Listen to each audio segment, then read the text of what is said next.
ദിവ്യകാരുണ്യ ഈശോയ്ക്കും പരിശുദ്ധ അമ്മയ്ക്കും കോടാനുകൂടി ഞങ്ങൾ നന്ദി പറയുകയാണ്. എൻ്റെ പേര് ഡെയ്സി ബിജോയ്, ഇതെൻ്റെ ഹസ്ബൻഡ് ബിജോയ്. ഞങ്ങൾ ഗുജറാത്ത് സൂററ്റിൽ നിന്നാണ് വരുന്നത്. 2018 ഞങ്ങൾ ഉടമ്പടി എടുത്തു. ഉടമ്പടി അറിവില്ലായ്മ കൊണ്ട് എനിക്ക് അത്ര നന്നായിട്ടൊന്നും കൊണ്ടുപോകാൻ പറ്റിയില്ല. 2022 എനിക്ക് തന്നെ തോന്നി വളരെ തീക്ഷ്ണമായിട്ട് പ്രാർത്ഥിക്കണമെന്നുള്ളത്. ആവശ്യം ഇതായിരുന്നു, ഞങ്ങൾക്ക് കുഞ്ഞുങ്ങളുണ്ടായിരുന്നില്ല. അങ്ങനെ 2022 ഉടമ്പടി പുതുക്കി തിരിച്ച് ഗുജറാത്തിലേക്ക് പോയി. ഞങ്ങൾ വീട്ടിലേക്ക് കയറുന്നതിന് മുമ്പായിട്ട് തന്നെ ഞങ്ങൾ താമസിക്കുന്ന ഫ്ലാറ്റിൽ തൈലം വെച്ച് ഞങ്ങൾ പ്രാർത്ഥിച്ചു. അങ്ങനെ ഞങ്ങൾ എല്ലാ ദിവസവും രാവിലെയും വൈകിട്ടും തിരികൾ കത്തിച്ച് പ്രാർത്ഥിക്കുമായിരുന്നു. ഞങ്ങൾ ആ പ്രാർത്ഥന ആദ്യം ഞങ്ങൾക്ക് വളരെ കുറവായിരുന്നു. അതിനുശേഷം വളരെ തീക്ഷ്ണമായിട്ട് തന്നെയാണ് ഞങ്ങൾ പ്രാർത്ഥിച്ചുകൊണ്ടിരുന്നത്. ബൈബിൾ എല്ലാ ദിവസവും മുടങ്ങാതെ അരമണിക്കൂർ എന്നുള്ളത് സമയമില്ലാതെ ഞാൻ വായിച്ചുകൊണ്ടിരുന്നു. ജപമാല ചൊല്ലിക്കൊണ്ടിരുന്നു. പാട്ടുകൾ, ഇവിടുത്തെ സാക്ഷ്യങ്ങൾ, അച്ഛൻ്റെ ധ്യാനങ്ങൾ എല്ലാം തന്നെ ജപമാലകളൊക്കെ കേട്ടുകൊണ്ടിരുന്നു. ഞാൻ അമ്മയോട് ഇടയ്ക്ക് ഞാൻ എൻ്റെ പ്രാർത്ഥന ഒന്ന് മാറ്റി. ഞാൻ എപ്പോഴും എനിക്ക് വേണമെന്നായിരുന്നു ഞാൻ പ്രാർത്ഥിച്ചുകൊണ്ടിരുന്നത്. പകരം ഞാൻ പ്രാർത്ഥനയിലൊരു മാറ്റം വരുത്തി. എന്നെപ്പോലെ തന്നെ എനിക്ക് പ്രായക്കുറവാണ്, പക്ഷെ എന്നെക്കാളും പ്രായമുള്ള ഒരുപാട് പേരുണ്ട്. അവർക്ക് അമ്മ മക്കളെ കൊടുക്കണമെന്ന് പ്രാർത്ഥിച്ചു. അതേപോലെ തന്നെ വചനം എഴുതി. ഞാൻ വചനം എഴുതാൻ തുടങ്ങിയപ്പോൾ കൃപാസന പ്രസാദവര മാതാവേ ഞങ്ങളെ രക്ഷിക്കണമേ എന്നാണ് ഞാൻ ആ പേജ് മുഴുവനും എഴുതിയത്.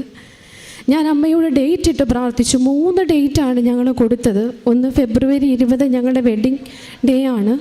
ജൂൺ 12 എൻ്റെ ബർത്ത്ഡേ ആണ്. സെപ്റ്റംബർ 29 ഹസ്ബൻഡിൻ്റെ ബർത്ത്ഡേ ആണ്. കറക്റ്റ് ഫെബ്രുവരി 23-ാം തീയതി, ഫെബ്രുവരി 2023 ഫെബ്രുവരി 20-ാം തീയതി ഞാൻ പ്രഗ്നൻ്റായി. 9 മാസം അമ്മ ഒരു കുറവും കൂടാതെ ഞങ്ങളെ കാത്തു പരിപാലിച്ചു. ഞങ്ങൾ മാത്രമാണ് ഞങ്ങൾ താമസിക്കുന്നത്. ഞങ്ങളുടെ കൂടെ ആരുമില്ല. 7 മാസം അവിടെ ആയിരുന്നു. ഒരു കുഴപ്പവും കൂടാതെ അമ്മ എന്നെ കാത്തു പരിപാലിച്ചു.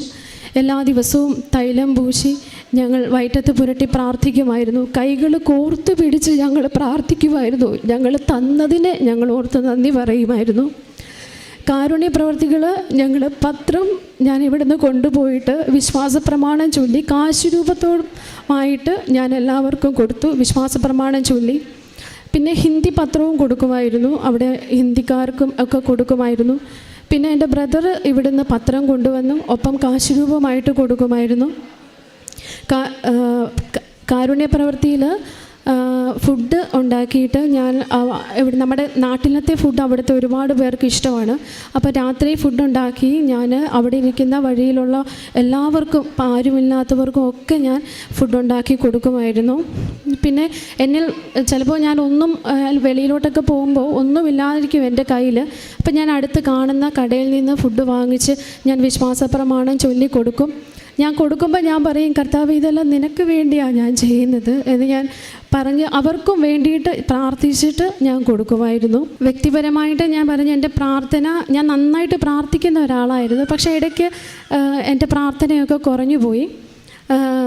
ഉടമ്പടി പുതുക്കിയതിന് ശേഷം ഞങ്ങൾ എല്ലാ ദിവസവും ജപമാല ചൊല്ലും. ബൈബിള് ഞങ്ങൾ 2 പേരും ഇരുന്ന് വായിക്കും, ഒപ്പം ഹസ്ബൻഡും വായിക്കും.